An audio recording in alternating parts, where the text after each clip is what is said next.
Bonjour à tous, bienvenue au numéro 25 de la saison 4 de l'hebdo des Garage Package.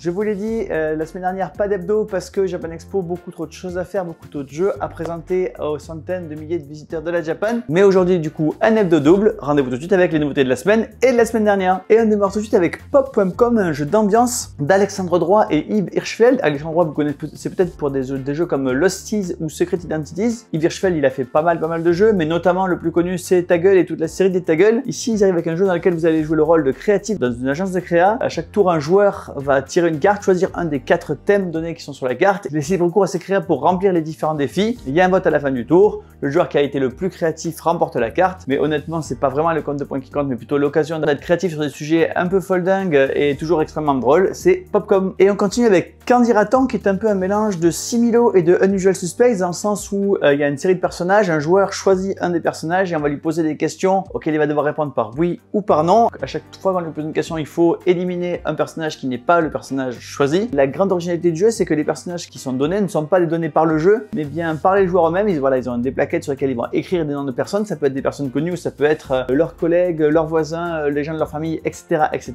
C'est Candidaton. Et on continue avec Pifo. Pifo, c'est un jeu de connaissance, mais surtout d'estimation. Il y a deux versions, Pifo Monde et Pifo France. À chaque fois, le principe est le même. Il va falloir ranger les pays ou les villes dans un ordre donné. Ça peut être l'ordre du plus au nord au plus au sud, par le nombre d'habitants, par l'âge moyen, par plein de choses. Évidemment, il y a le côté connaissance, puisque si on sait où se placent les villes les unes par rapport aux autres, tout va bien. Mais si vous n'avez pas la réponse, eh bien rien ne vous empêche de bluffer et de faire croire aux autres joueurs que vous avez la réponse, puisque tant que vous n'êtes pas contredit, ça passe. Évidemment, c'est un jeu de défausse. Quand on n'a plus de cartes, on a gagné. C'est Pifo Monde et Pifo France. Et on continue avec un jeu de rapidité qui s'appelle Cobrapo. Cobrapo, c'est un jeu dans lequel il y a 2 dés. Vous lancez les 2 dés et vous devez rattraper la tuile qui correspond à l'image sur les 2 dés. Le plus rapide remporte le point. Extrêmement simple, extrêmement rapide, très familial. C'est Cobrapo. Et on continue avec le jeu de Charles. C'est un jeu, comme il est décrit, entre blind test et karaoké. Le principe est extrêmement simple. Vous avez une carte avec plusieurs chansons. À vous de choisir 2 chansons. Une dont vous allez chanter les paroles, l'autre dont vous allez chanter l'air. En même temps, évidemment, donc vous allez chanter les paroles d'une chanson sur l'air d'une autre. Le premier joueur qui reconnaît gagne le point et devient le prochain chanteur. C'est le jeu de Charles. Et on continue avec un jeu de défausse qui s'appelle Zookini. Les animaux ont choisi de porter des bikinis aujourd'hui et il va falloir défausser le plus d'animaux possible. Le principe est très simple. Vous allez pouvoir défausser un animal qui a soit le même poil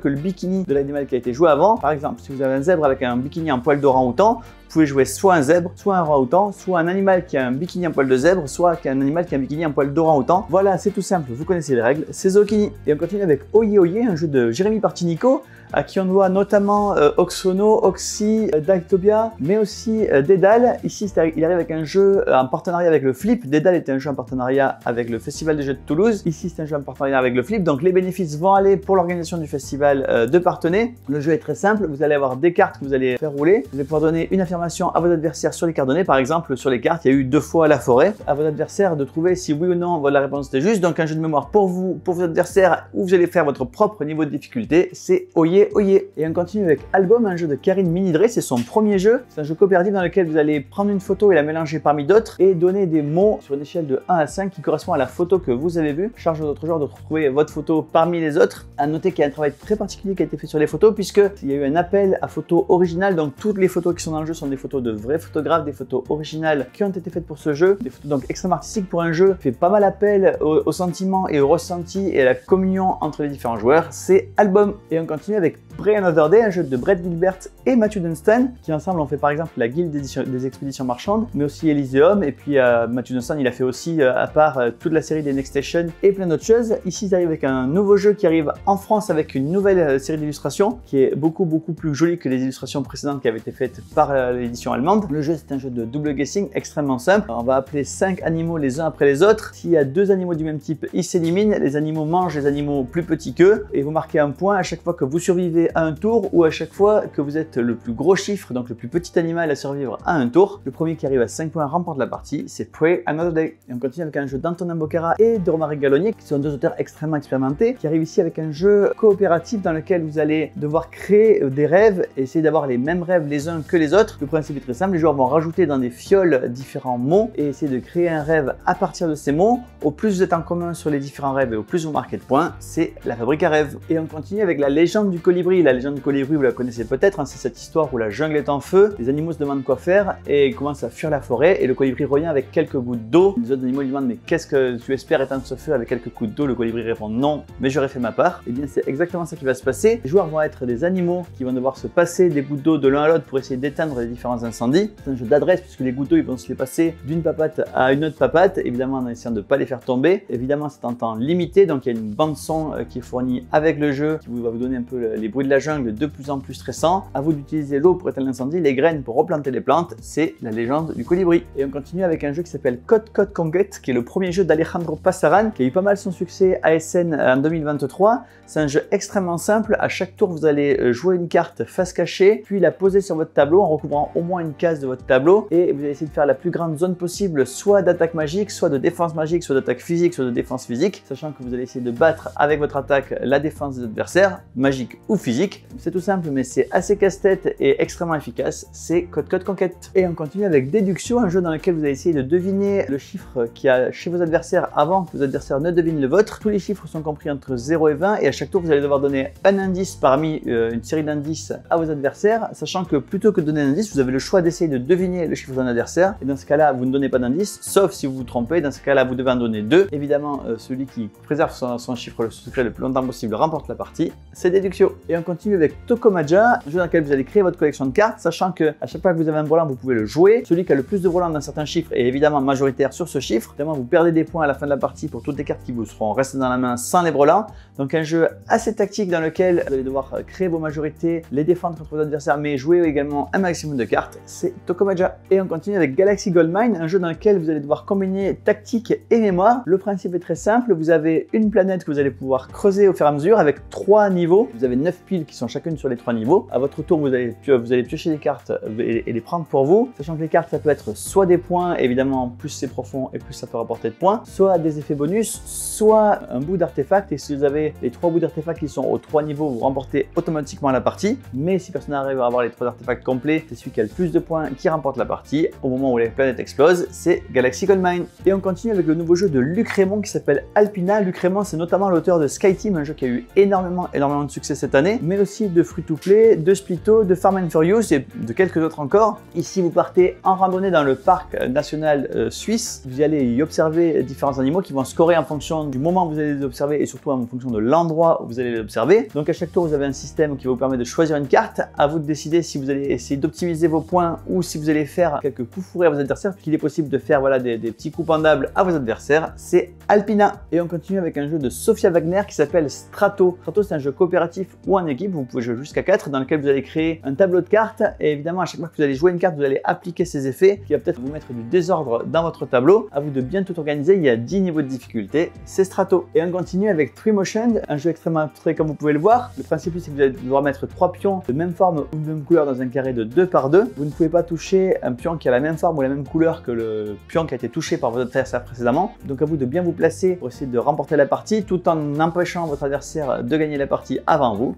C'est Three Motion. Au moment où vous voyez cette vidéo, on est sûrement tout près de l'arrivée du Tour de France. Vous voyez ici qu'on a Mind Cycling qui est évidemment un jeu de vélo. Vous allez avoir une course évidemment avec différents éléments pour remporter des médailles. Vous gagnez des médailles si vous êtes évidemment le coureur qui arrive le premier au bout de la course. Donc celui qui remporte la course remporte des médailles, mais également si vous êtes le meilleur sprinter, c'est-à-dire le coureur qui est en tête à la fin du sprint, le meilleur grimpeur, celui qui est en tête en haut du col, mais également la meilleure équipe, celle qui collectivement a le meilleur score d'équipe quand on additionne toutes les médailles, c'est le joueur qui a le plus de médailles et ça crée le meilleur manager de Mind Cycling. Et on continue avec Open Season, le premier jeu de Amélie Assier et Romain Lissandro dans lequel vous êtes un monstre, une créature horrifique qui a été dérangée par des aventuriers et qui va essayer d'en profiter pour améliorer sa collection de têtes d'aventuriers sur le mur de son salon. À chaque tour de la partie, vous allez choisir 2 cartes, une qui va rejoindre votre stock, une qui va rejoindre votre mur. Évidemment, ça va déclencher des effets de combo qui vont s'enchaîner. Le joueur qui a le plus beau salon remporte la partie, c'est Open Season. Et on continue avec The Smashers Coach Battlers. Ce jeu, c'est un des cartons que nous avons fait à Japan Expo, puisqu'il était en sortie à Japan Expo. On a vendu tout notre stock et on en a bien vendu un peu plus. C'est un éditeur qui nous vient du jeu de vidéo et petite anecdote, voilà, il a eu ses premières boîtes à Japan Expo en même temps que nous, donc il était tout content de toucher la boîte, il avait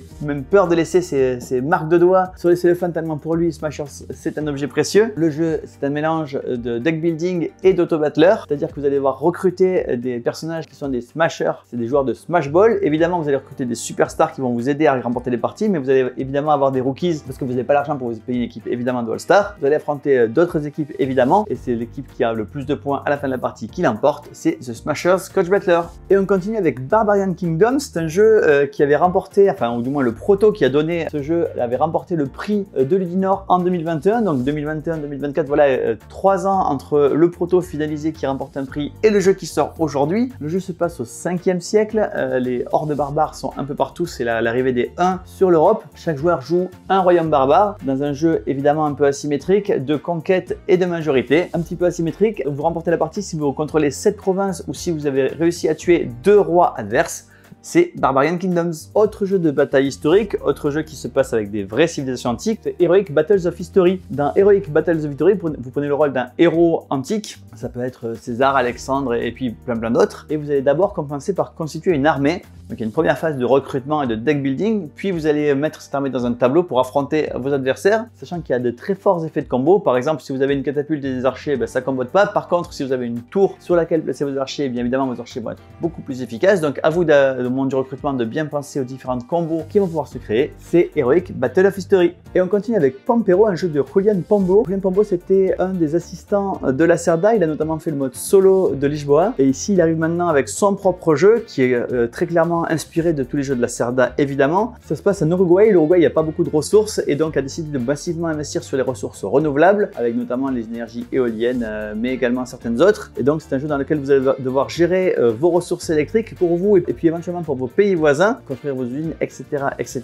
Et comme un bonheur n'arrive jamais seul, avec Pampero, la boîte de base qui est déjà suffisamment lourde, il y a également 2 nouvelles boîtes qui vont vous amener d'une part la nature et des éléments naturels à affronter éventuellement, mais également des opportunités. Une boîte qui va vous apporter 3 petites variantes, notamment les industries privées qui vont venir intervenir en Uruguay. C'est Pampero et ses extensions qui vont évidemment faire l'objet d'un PK Game Pack. Et on continue avec Interstellar. Dans Interstellar, on est en 2357 et une technologie permet d'aller chercher les ressources directement dans le soleil, mais malheureusement ça accélère la perte du soleil et du coup on est au point de rupture pour le soleil. Il va falloir créer une station qui va partir conquérir une nouvelle terre et chaque joueur est un industriel qui va essayer de marquer le plus de points possible en étant le plus gros contributeur de cette station. Pendant la partie, vous allez donc pouvoir utiliser la fameuse technologie qui vous permet d'aller piocher dans le soleil. Donc à vous de voir si les ressources que vous avez piochées vous intéressent ou pas, si ça vaut le coup d'épuiser le soleil pour accélérer la fin de partie et de prendre de la mauvaise réputation, ou si au contraire vous pouvez remettre les ressources piochées directement dans le soleil. Et là aussi un bonheur n'arrive jamais seul. Avec Interstellar, 3 extensions qui arrivent directement, évidemment qui vont faire un PK Game Pack, 3 extensions qui vous apportent à la fois des opportunités et des dangers. Vous avez les dangers de Kuiper, donc la ceinture d'astéroïdes de Kuiper. Vous avez la comète de Halley qui va amener dans le système solaire un nouveau type de ressources inconnues qui sont apportées par la comète, mais également l'antimatière, donc une technologie qui utilise l'antimatière, là aussi avec ses dangers et ses bénéfices. C'est Interstellar. Et on continue avec, pas un jeu du tout, mais un roman inspiré d'un jeu de société qui s'appelle Abyss. Abyss, c'est un jeu de Bruno Catala et Charles Chevalier. C'est un jeu qui se passe dans les profondeurs, avec voilà, toute une histoire assez bien pensée au-delà du gameplay. Et cette histoire est développée avec un roman de Fabien Clavel, et ça s'appelle Abyss, le trône vide. Quand 2 classiques se rencontrent, ça fait Power Hungry Pet. 2 classiques, c'est évidemment d'un côté Love Letter et de l'autre Exploding Kittens. Exploding Kittens, pour ceux qui ont Netflix, c'est le jeu qui a donné la série d'Exploding Kittens évidemment. Ici, les mécaniques du jeu, c'est celle de Love Letter. Évidemment, c'est rethématisé selon le monde d'Exploding Kittens. Donc, les cartes sont thématisées Exploding Kittens, mais le jeu, c'est Love Letter. En tout cas, c'est Power Hungry Pets. Et on continue avec Tic Tac Boom Color Flash. Tic Tac Boom, vous connaissez peut-être déjà. C'est un jeu dans lequel vous devez donner des éléments qui correspondent à une définition, puis passer à votre adversaire jusqu'à ce que la bombe explose. Ici, une nouveauté, la bombe, elle a une couleur. Et donc, les définitions, il n'y en a pas une, mais 4, une par couleur. La bombe, quand elle est passée, peut changer de couleur à tout moment. Et donc, il va falloir changer de définition à tout moment. C'est Tic Tac Boom Color Flash. Autre licence qui est un grand classique, c'est évidemment Super Mario. 3 nouveaux puzzles Super Mario chez Ravensburger. Le premier, il se joue à partir de 5 ans et il est assez simple. Le second est déjà un peu plus riche et se joue à partir de 6 ans. Et puis, le dernier, c'est un 1000 pièces et puis c'est un puzzle challenge puisque plusieurs éléments reviennent plusieurs fois dans le puzzle. Donc évidemment, il va falloir se demander où ils vont aller. 3 nouveaux puzzles Super Mario chez Ravensburger. Et on continue avec une nouvelle boîte de Avalon. Avalon, si vous ne connaissez pas, c'est la suite de Résistance. En 2009 sortait Résistance, un jeu qui était un jeu à rôle caché. Les joueurs forment des équipes et on voit si le résultat est bon ou pas bon. Ensuite, évidemment, les joueurs essayent de déduire qui sont les traîtres. Ce jeu est aujourd'hui encore 33e meilleur jeu d'ambiance de tous les temps sur BGG. Ce jeu a donné un jeu qui s'appelle Avalon, qui est le même jeu mais rethématisé à la table du roi Arthur. Ce jeu est 13e meilleur jeu d'ambiance au moment où je vous parle, 13e meilleur jeu d'ambiance sur BGG. Et il revient aujourd'hui dans une boîte plus petite avec exactement le même jeu et le même contenu. C'est Avalon, la petite boîte de 2024. Et on continue avec la nouvelle édition de Trails of Tucana. Elle contient à la fois le jeu de base qui est sorti en 2019, mais également l'extension Ferry qui date de 2021. Et il y a tout dans cette petite boîte, c'est Trails of Tucana. Vous le savez, Villainous, c'est une licence de jeu qui fonctionne très bien. Vous avez 3 arcs de Villainous, un Disney, un Marvel et un Star Wars. Ici, c'est une nouvelle boîte dans l'univers de Star Wars avec 3 nouveaux méchants. Vous pouvez jouer soit à 2 ou 3 joueurs avec cette boîte, soit évidemment vous allez combiner cette boîte de Villainous Star Wars avec les boîtes préexistantes ou les boîtes qui sortiront à l'avenir. 3 nouveaux méchants donc avec Boba Fett, Cat Bane et la 7e sœur. 3 nouvelles façons de jouer à Villainous Star Wars. Et on continue avec une nouvelle boîte pour les aventuriers du rail. 2 nouveaux pays à visiter, la Corée du Sud et la péninsule ibérique, avec évidemment des nouvelles règles pour chacune des cartes. Pour la Corée du Sud, c'est très simple, vous avez les couleurs qui sont regroupées par différentes régions, donc une nouvelle façon de jouer aux aventuriers du rail où si vous prenez une couleur donnée, vous allez être dans une région donnée. Quant à la péninsule ibérique, il va y avoir différents festivals, différentes férias. Si vous arrivez à connecter des villes qui font des férias, vous avez des points supplémentaires. Évidemment, il faut la boîte de base des aventuriers du rail pour jouer aux aventuriers du rail, Ibérie et Corée du Sud. Là aussi, une boîte qui peut servir de jeu de base ou d'extension, c'est chaotique, mignon contre méchant. Vous pouvez évidemment avoir ces 2 types de tribus qui vont s'affronter, ou vous pouvez combiner avec dragon contre licorne pour avoir 4 types de tribus à affronter à chaotique. Et on continue avec l'extension 5 ou 6 joueurs pour Happy Little Dinosaurs. Attention, danger droit devant avec 2 nouveaux dinosaures, tout le nécessaire pour jouer avec 2 joueurs supplémentaires. C'est danger droit devant. Et on termine avec l'extension dans la bouche du Kraken pour Captain Flip, la possibilité d'avoir 5 nouveaux plateaux, donc de jouer à 5 joueurs.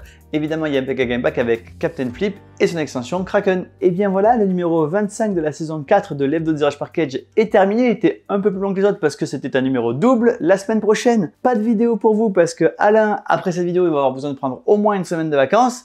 Mais d'ici 15 jours, on va pouvoir revenir avec un second numéro double. Et moi, je vous dis à dans 15 jours.